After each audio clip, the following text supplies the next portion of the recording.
Ako si Marlo.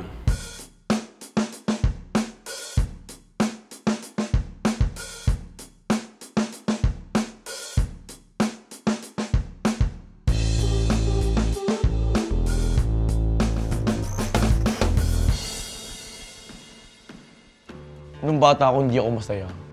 4 days ako hindi kumain. Tubig lang, tapos chichirya, ganun. Umiiyak pa ako nun kasi sabi ko, ba't ganito yung buhay ko? May ibang bata dyan, walang magulang, pero ako, kumpleto yung magulang, pero parang hindi, ganun. Pinakamahirap sa akin yung nabuhay ako mag-isa. Hindi ako nagpatulong sa iba. Nagtitinda ako ng sigarilyo, ganun.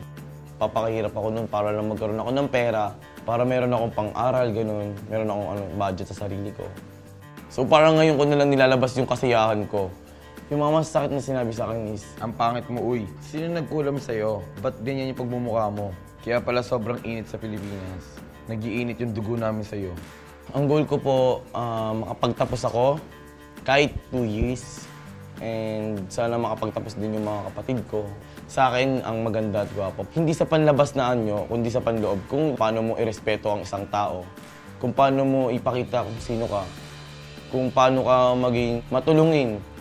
Yung flawless sa akin, pagiging masayahin kong tao. Ako si Marlo.